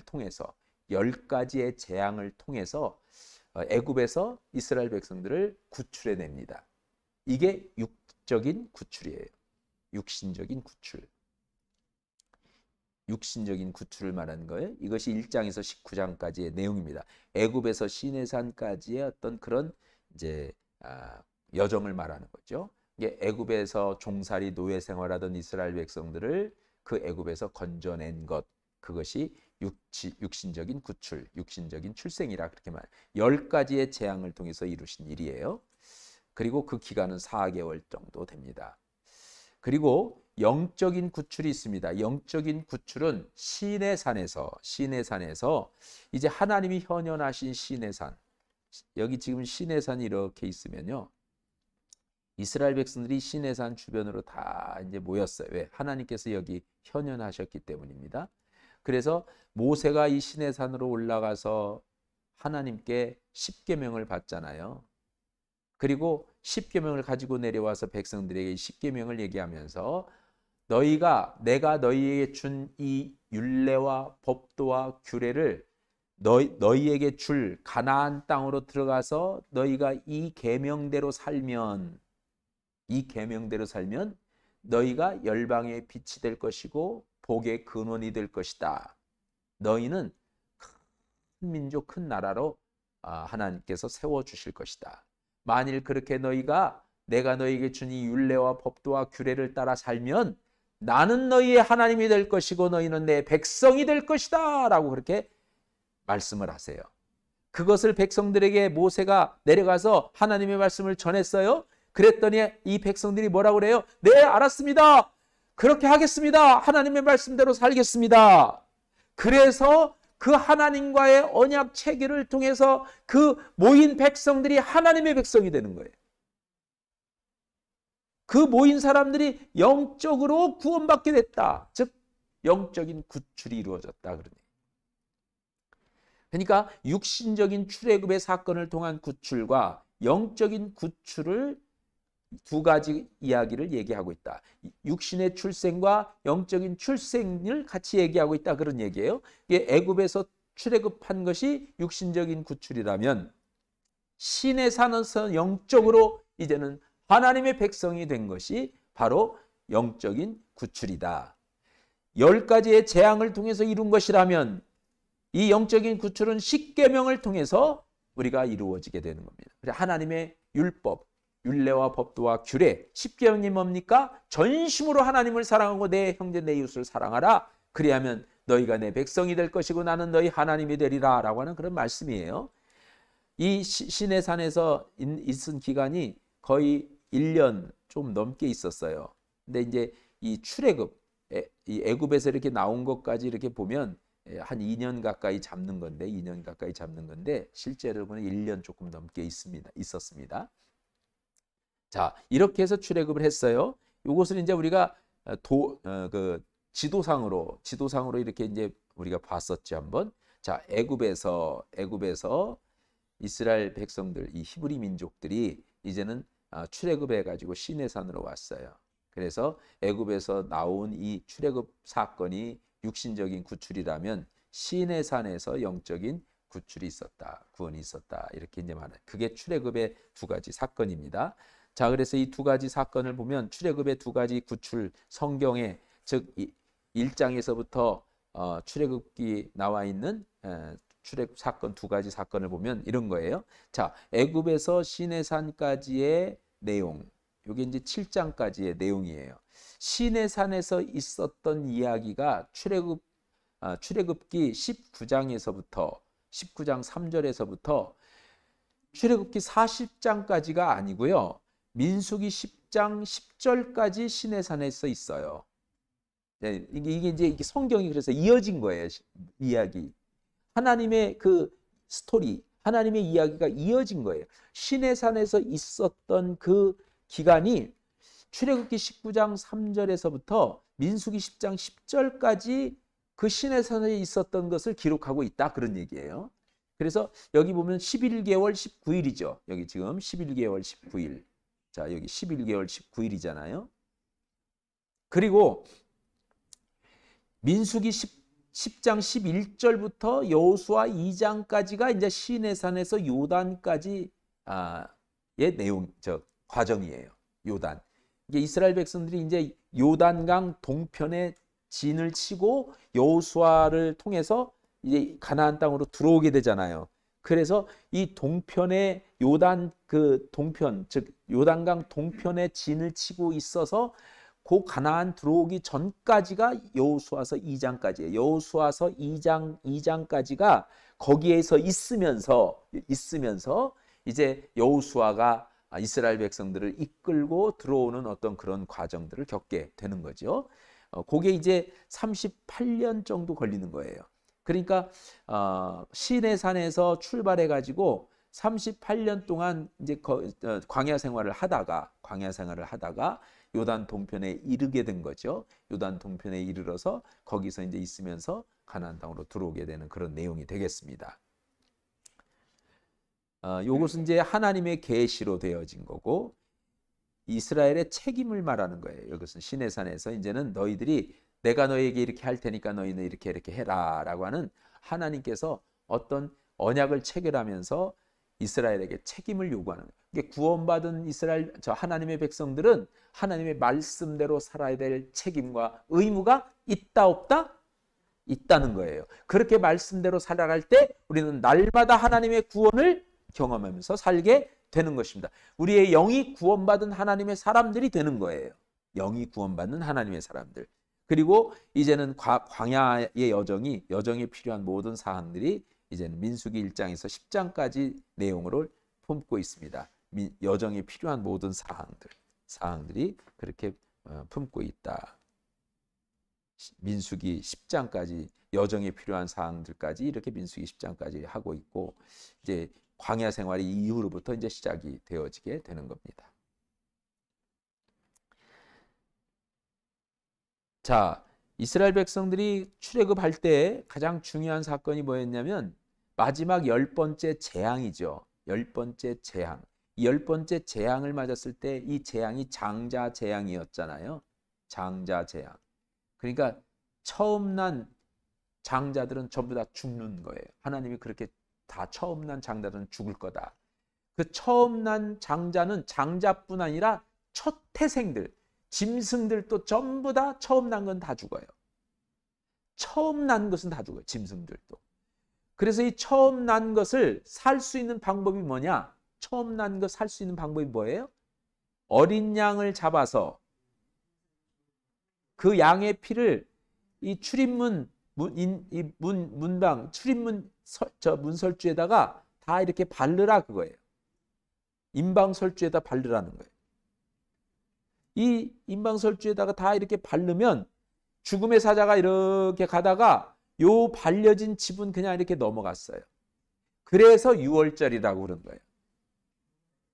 예, 넘어갔다. 넘을 유, 넘을 월. 우리가 월담한다고 하잖아요. 그러니까 넘어갔다 해서 유월절이에요. 그러니까 유월절 절기를 지키는 것은 우리가 어린 양의 피로 구원받았음을 인식하고, 즉 알고 깨닫고 그 어린 양의 피로 구원받았다는 것을 우리가 하나님 앞에 감사하는 사람들은 구원을 받는다는, 어린 양의 피로 구원받은 사람, 어린 양의 피가 발려져 있는 문은 전부 다 구원받는다. 그러니까 우리 마음의 문 임방설주에 예수님의 십자가의 보혈의 피를 바르면 사망이 우리를 넘어가는 거예요. 그래서 죽지 않는 거란 말이에요. 이 사실을 설명하면 이해할 수 있도록 먼저 이 사건을 우리에게 주신 거예요. 그림자처럼. 이 사건을 설명하면 예수님께서 십자가에 흘리신 그 보혈의 의미를 우리가 깨달아 알 수 있는 거예요. 그래서 실질적으로 이 사건을 통해서 장자들이 다 살았어요. 죽어야 될 장자들이. 그리고 이 어린 양의 피를 바르지 않은, 에이 뭐 피 바른다고 해서 죽을 사람이 살아? 그런 거짓말이 어딨어. 그리고 믿지 않고 바르지 않은 집에 안에 있는 장자들은 다 그날 밤에 곡소리가 났어요. 그 자리에서 그냥 다 죽으니까 막 비명소리가 막 나면서 그 가족들이 와 소리가 났죠. 유대인들뿐, 이스라엘 백성들뿐만 아니라 애굽 사람들도 이 말씀을 믿고 어린 양의 피를 문인설주에 발랐으면 전부 다 살았어요. 유대인만 사는 게 아니에요. 이방인들, 이제 이스라엘 백성들만 사는 게 아니란 말이에요. 이방 사람들도 다 이 믿음 가운데 있으면 다 하나님이 살게 하셨어요. 극악무도한 죄인일지라도 이 믿음으로 살았단 말이에요. 자, 이렇게 장자의 재앙을 내려졌을 때 이 장자의 재앙을 피할 수 있는 것이 어린 양의 피였습니다. 어린 양의 피. 그래서 이 피가 바로 우리를 구원하는 그런 예수님의 보혈인 거예요. 어린 양의 피. 예수님은 이 땅에 우리를 대신해서 제물로 드려질 희생 제물로 오신 어린 양이잖아요. 이게 세례 요한이 저 세상 죄를 지고 가실 어린 양을 보라 그랬죠. 예수님을 어린 양에 비유했어요. 그 어린 양에 비유한 것은 바로 유월절 양을 가리켜서 말한 거예요. 예수님께서 십자가에 달려 돌아가시면서 흘리신 그 피가 우리를 죽음에서 살렸다라고 하는 것을 여러분 꼭 믿으시기 바랍니다. 이것을 지금 말씀하고 있는 것이 출애굽기의 장자의 재앙입니다. 마지막 사건을 통해서 우리에게 주신 것이다. 그런 얘기입니다. 자, 이 사건을 출애굽한 이스라엘 백성들이 시내산에서 이제 가가지고 결국은 이제 광야 생활을 시작하게 됩니다. 가나안 땅으로 들어가게 되는데, 자, 가나안 땅으로 들어갈 때도 광야의 두 세대를 기술하고 있다고 그랬잖아요. 자, 처음에 우리가 가졌던 민수기 두 세대, 광야 세대, 출애굽 세대, 출애굽 세대와 광야 세대 두 세대가 있다. 그래서 불신앙, 즉 불순종한 출애굽 세대는 다 죽고 하나님의 말씀에 순종한 신앙으로 새롭게 거듭난 광야 세대 사람들은 전부 다 가나안 땅에 들어가게 됐잖아요. 자, 그래서 이 민수기는 바로 두 세대입니다. 그래서 1장에서 14장까지가 시내산에서 이제 가데스 바네아까지의 과정을 설명한 거예요. 가데스 바네아에서 이제 정탐꾼 12명의 정탐꾼을 들여보내 가지고 그 정탐꾼들을 통해서 이제 다 정탐하고 돌아왔는데 10명의 정탐꾼하고 2명의 정탐꾼 해석이 달랐죠. 사실적인 보고는 똑같은 해석이 달랐어요. 그래서 10명의 정탐꾼들의 보고를 들은 백성들이 다 그 10명의 정탐꾼 얘기를 듣고는 하나님께 원망 불평하면서 왜 여기서 우리 죽게 하려고 여기까지 이끌고 나왔냐고 그렇게 했어요. 그랬더니 하나님이 결국은 이스라엘 백성들에게 하나님이 진노하셔서 광야에서 다 죽게 되리라 라고 말씀을 하셨어요. 그리고 40년 동안 광야 생활을 통해서 이들을 믿음으로 훈련시킵니다. 믿음의 사람이 되게 하는 거예요. 그래서 광야 학교에 입학한 거나 똑같아요. 우리가요, 광야 같은 이 세상을 살아가면서 우리가 믿음 생활을 해야 돼요. 믿음으로 훈련받아야 돼요. 그래서 우리가 교회 생활하는 거예요. 신앙 생활하는 거예요. 믿음으로 훈련받아야 하나님을 원망하지 않고 불평하지 않고 가나안 땅에 들어가니까, 천국에 가니까. 그래서 우리는 끊임없이 광야 같은 세상에 살아가면서 이 교회를 통하여서 우리는 훈련을 받는 거예요. 믿음의 훈련을 계속 받아가는 거예요. 이거 아니면 우리가 구원받지 못하는, 가나안 땅 들어가지 못하는 거예요. 영적인 구원을 받지 못한다, 그런 얘기입니다. 그러니까 우리는 끊임없이 이 훈련을 해야 됩니다. 여러분, 거기에 보니까 350만이 넘는 인구가 40년 동안 그 광야에서 죽었다고 한다면 매일같이 평균 82번의 장례가 있었을 것이다. 이렇게 기록하고 있어요, 실질적으로. 그러니까 매일같이 82명이 죽어나간다고 생각해 보세요. 뭐 계속 장례만 있는 거죠. 그런 겁니다. 자, 그래서 요 지금 민수기의 모든 그런 과정을 우리가 지도상으로 우리가 설명을 드렸었죠. 자, 시내산에서 출발했던 이스라엘 백성들, 에돔이 아니에요. 이 가데스 바네아죠. 여기가 가데스 바네아고 여기가 에돔 나라고, 가데스 바네아고 여기 이제 있는 거죠. 이 가데스 바네아에까지 가는데 여기서 가나안 땅으로 들어가는 거란 말이에요. 그래서 정탐꾼을 보냈잖아요. 그런데 그들이 결국은 불순종해서 그 죄로 말미암아, 불순종의 죄로 말미암아, 아담의 불순종으로 추방됐던 것처럼 불순종의 죄로 말미암아 광야에서 40년을 헤매죠. 그러다가 요단 동편 쪽으로 40년, 이게 38년 있게 돼요. 38년을 광야 헤매다가 이제 여기 모압 평지 여기에 진을 쳐서 여기서 이제 있다가 가나안 땅으로 들어가는 거예요. 이게 한번 진을 치고 있을 때 잠시 하루 있다가 들어가는 거 아니잖아요. 한번 그 많은 인구가 텐트를 치잖아요. 그러면 그 텐트 친 그 자리에서 몇 개월 동안 있고 1년 더 있고 그래요. 왜냐하면 여기서 있으면서 이 동편 지역을 점령하거든요. 다 정복해요. 정복하니까 정복 전쟁을 치르고 그러다 보니까 결국 이런 것까지 포함해서 한 40년을 잡는 거고요. 광야에서 있었던 기간은 38년 정도 이렇게 된다. 이렇게 보면 되겠어요. 그래서 아까 거기서도 38년이라고 기록되어 있죠. 자, 그렇게 해서 여기서 있다가 이제 가나안 땅으로 이렇게 들어가요. 여기서 있다 가나안 땅으로 들어갑니다. 자, 그래서 이 민수기를 보면 우리가 배워야 될 게 있습니다. 민수기를 보면 자, 이것을 배워야 됩니다. 하나님은 예수 그리스도를 통해서 우리를 의롭다 여겨주신 거예요. 우리가 의로워서 의롭다고 하신 게 아니에요. 우리는 여전히 죄인입니다. 죄된 본성을 가졌어요. 우리가 다 죄인인데 누구 때문에 우리의 모든 죄를 다 도말해 주시고 의롭다고 하신 거예요? 예수님 때문에. 그래서 예수님이 우리의 생명의 은인인 거예요. 우리가 잘해서 되는 게 아니에요. 우리가 잘해서, 우리가 열심히 살아서 선을 행해서 우리가 생명을 얻는 거, 구원받는 거 아니에요. 그러니까 우리가 자랑할 게 없는 거라 이거예요. 그러니까 주님의 은혜로 말미암아 구원을 얻었으니 자랑할 것이 없잖아요. 그러니까 우리가 감사할 것밖에 없잖아요. 그래서 하나님 앞에 감사의 예배를 드리는 거예요. 우리가 자랑할 게 없고 감사하니까 헌신하고 봉사하는 거예요. 봉사하는데 내가 이만큼 봉사했는데 왜 하나님 나한테 안 해주십니까? 이것은요, 자기를 자랑하는 거죠. 자기 의를 자랑하는 거죠. 내가 열심히 행했다. 행위를 자랑하는 거죠. 우리가 그렇게 산 것은 하나님의 은혜가 너무 고마워서 그 은혜를 갚으려고, 사랑의 빚을 갚으려고 한 것이지 뭘 바라고 하는 게 아니잖아요. 우리가 잘못 생각할 때가 참, 어떤 분들은요 그런 생각할 때가 있어요. 내가 열심히 교회를 위해서 봉사했는데 하나님 왜 나한테 이렇게 아무것도 안 해주세요? 에이, 그럼 나 하나님 안 믿어요? 여러분, 무슨 배짱이에요? 우리가 주님을 믿는 것은 내가 살기 위해서 믿는 건데. 근데 그렇게 살아가는 사람들이 많아. 왜? 이 사실을 모르니까. 설명에는 지식적으로 알았다가 잊어버리니까. 근데 이것을 알면요, 하나님은 예수 그리스도를 통해서 죄된 인간, 죄악된 인간들, 죽어마땅한 인간을 살려주시고 그 죄를 도말해 주시고 우리를 의롭다고 여겨주셨어요. 그래서 우리는 하나님께 감사하는 거예요. 그래서 날마다 깨어있는 거예요. 하나님께 예배하는 거예요. 하나님 앞에 헌신하는 거예요. 하나님 의무 생활을 하는 거예요. 왜냐하면 기독교인이니까 의무 생활을 하라는 거예요. 신조니까 그 말씀 따라 살겠다고 맹세하는 거예요. 믿음이니까 행함이 따라가야 된다는 거예요. 그러니까 이렇게 기도하는 겁니다. 우리 하나님 의롭게 여기신 이 사람이 이 은혜로 말미암아 믿음을 보이는 거예요. 누구에게? 예수님에게 믿음을 보여요.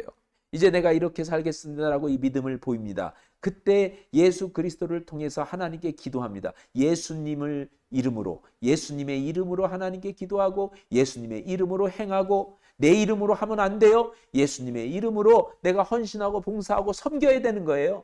그래서 주님이 베풀었습니다. 주님이 행합니다.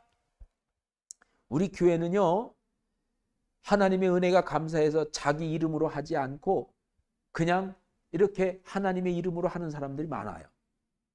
그렇죠? 오른손이 한 일 왼손 모르게 하는 사람들이 있잖아요. 섬기는 사람들이 있잖아요. 그런 사람들이 다 이 은혜 때문에 그런 거예요. 그래서 예수님의 이름으로 행하는 거예요. 그때 하나님이 받으시고 기뻐하셔서 이 사람에게 하늘에서 은혜의 단비를 계속 내려주시는 거예요. 요 사이클이 계속 이어지는 거예요.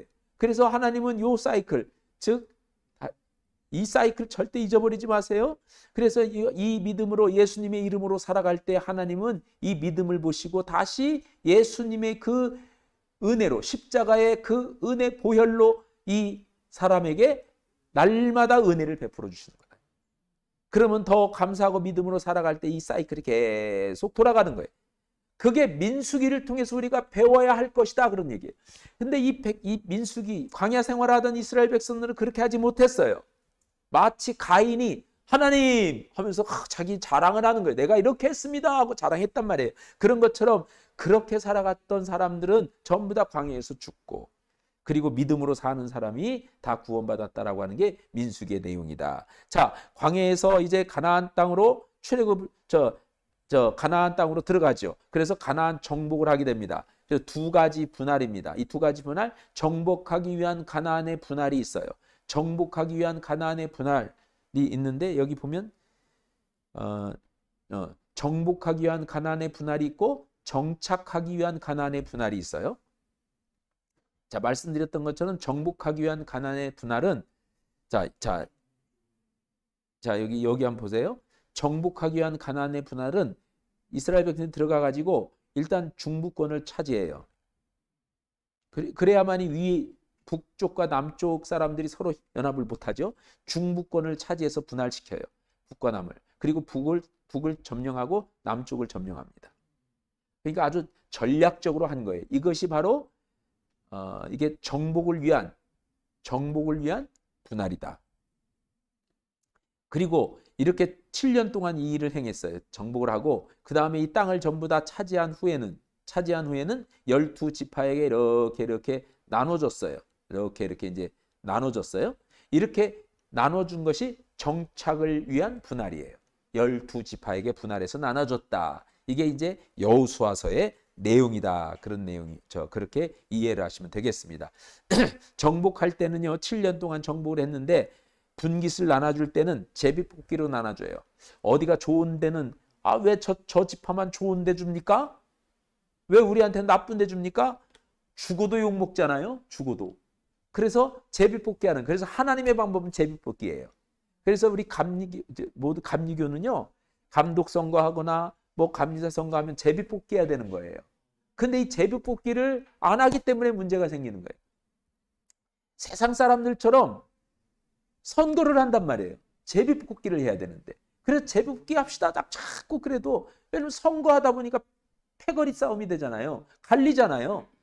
돼도 자기 밀어줬던 사람, 또 세상 정치하고 똑같아요. 자기 밀어줬던 윤핵관들 전부 다 심어주잖아요. 자기 검찰 출신의 사람들 전부 다 심어주잖아요. 다 세상은 그런 거죠. 그러니까 이게 감독이 돼도요, 자기 지지하고 밀어줬던 목사님들 전부 다 포진해 주는 거예요. 그거 아닙니다. 아닙니다. 그래서 우리 제비뽑기 합시다. 다 그렇게 얘기를 하는데 그게 잘 안 돼요. 근데 하나님의 방법은 뭐예요? 제비뽑기다.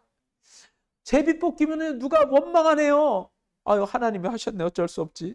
근데 문제는 될 만한 사람들만 추려가지고 몇 사람 딱 하고 이 몇 사람 중에서 제비뽑기 하는 거예요. 그러면 돈 쓰지도 않고 남한테 막 해서 서로 패거리 만들지도 않고 그런 거라. 그래서 하나님의 방법은 제비뽑기예요. 이게 제사장들은요, 앞에다가 이게 둠빔이라고 하는 그런 조그만 상자가 있어요. 이 제비 뽑는 그런 이제 행위를 하는 거예요. 요걸로 가지고 다니면서 무슨 일이 있을 때 제비를 뽑아요. 그러면 그 나온 대로 하나님의 뜻이라고 받아들이고 하게끔 해요. 그래서 사실은 하나님은 참 의로운 방법을 하세요. 하나님이 하시는 방법대로 하라. 어쨌든 이렇게 해서 12지파에게 분깃을 나눌 때는 제비뽑기로 나눠졌다라는 거죠. 자, 이 여호수아서 보면은 점령을 그렇게 했어요. 처음에 여리고성을 점령하고 아이성을 점령하고 그리고 이제 기브온 사건들이 있었잖아요. 이 사건들을 이제 이 교재에 기록하고 있어요. 교재에 기록하는 것을 한번 읽어보세요. 여리고성을 함락할 때는 믿음으로 돌았어요. 칼 들고다가 싸워야지 왜 그걸 믿음으로 나팔 불면서 이렇게 돕니까? 근데 그렇게 행하라고 해서 믿음으로 행했더니 무너졌는데, 아이성은요, 조그마한 성이니까 헤이 저것들 별거 아니야. 2,000명만 가. 그래가지고 패버리고 말았어요. 하나님께 묻지 않았어요. 하나님께 기도하지 않았어요. 그래서 패했습니다. 기브온이라고 하는 그 민족이 와가지고 자기네들이 죽을 것 같으니까 살기 위해서 거짓말을 해서 화친을 청했어요. 그랬더니 여호수아가 이들의 말을 믿었어요. 하나님께 기도하지 않았어요. 그래서 결국은 이들은 복을 받았지만 그걸로 인해서 많은 어려움을 겪었죠. 그래서 우리는 꼭 하나님의 방법대로 하나님의 일은 해야 된다. 자, 교회는 하나님의 방법대로 해야 돼요? 사람의 방법대로 해야 돼요?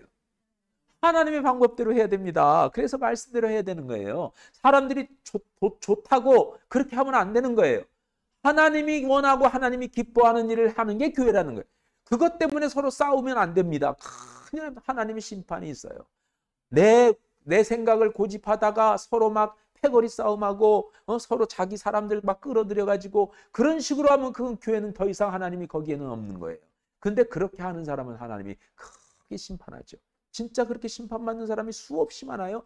뭐 거론하라고 그러면 엄청나게 거론할 수 있어요. 지금도 현재 이 지역 안에도 있어요.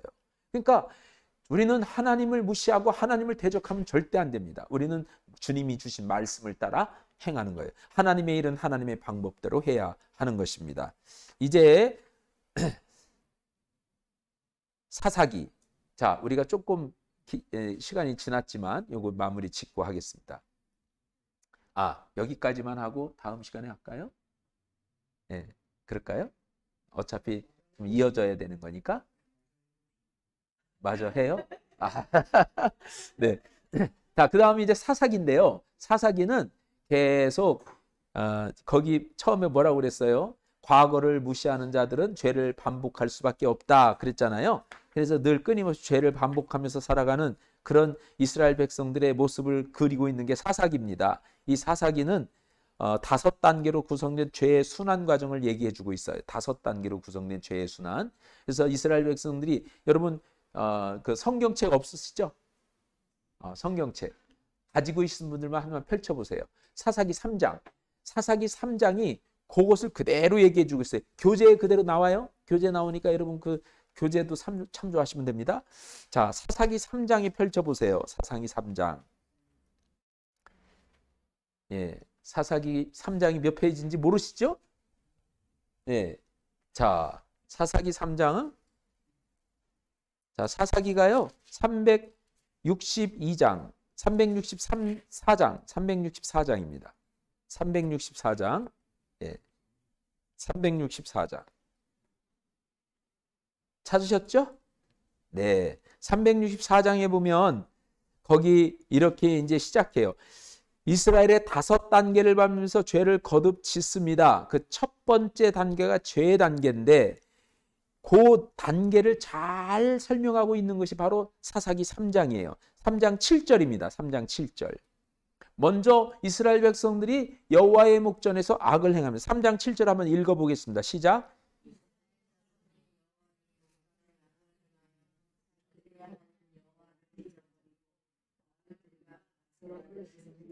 네, 여호와의 목전에서 악을 행하여 우상을 섬겼다는, 악을 행했다는 것은 우상을 섬겼다는, 하나님을 인정하지 않았다는 거예요. 하나님을 대적했다는 거예요.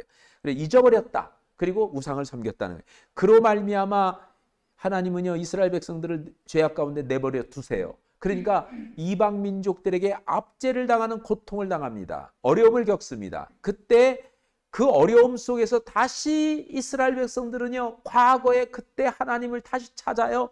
그래서 하나님께 간구합니다. 부르짖습니다. 그때 부르짖을 때 하나님께서 사사를 세워서 이스라엘 백성들을 그 압제 가운데 억압 가운데 있던 이스라엘 백성들을 구원해내세요. 그래서 사사들이 이스라엘 백성들을 구원합니다. 이방 민족과 싸워서 이기게 하세요. 하나님이 이기게 하시죠. 사사가 힘이 있어 이긴 게 아니라 하나님이 이기게 하시죠. 그 사사를 통해서 이기게 하시고 사사가 통치하고 다스릴 때는 태평성대를 이루다가 다시 사사가 죽고 나면 다시 또 하나님의 은혜를 망각해요. 망각하고 나니 다시 또 여호와의 목전에서 악을 행하는 이 순환이 계속되는 거예요. 악순환이. 그게 인간의 모습이라는 거예요. 그것을 7번 계속 반복해서 진행되고 있는 게 사사기입니다. 7번의 이런 그 악순환이 계속 반복되어 진행되고 있어요. 자, 이것을 오늘날 우리들에게서 한번 적용을 해봅니다. 적용을. 자, 그러니까 거기 지금 보세요. 사사기 3장 7절에 여호와의 목전에 악을 했잖아요. 8절 보세요. 여호와께서 이스라엘에게 진노하사 그들을 메소포타미아 왕 구산 리사다임의 손에 파셨으므로 이스라엘 자손이 구산 리사다임을 8년 동안 섬겼다.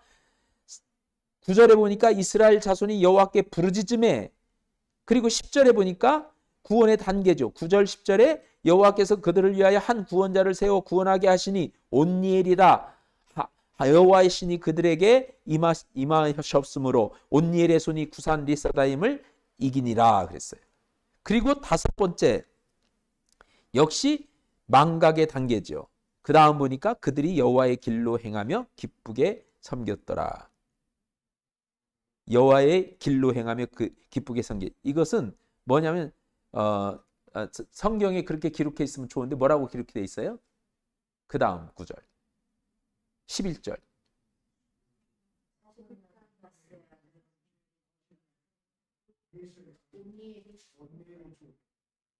온니엘이 죽었더라.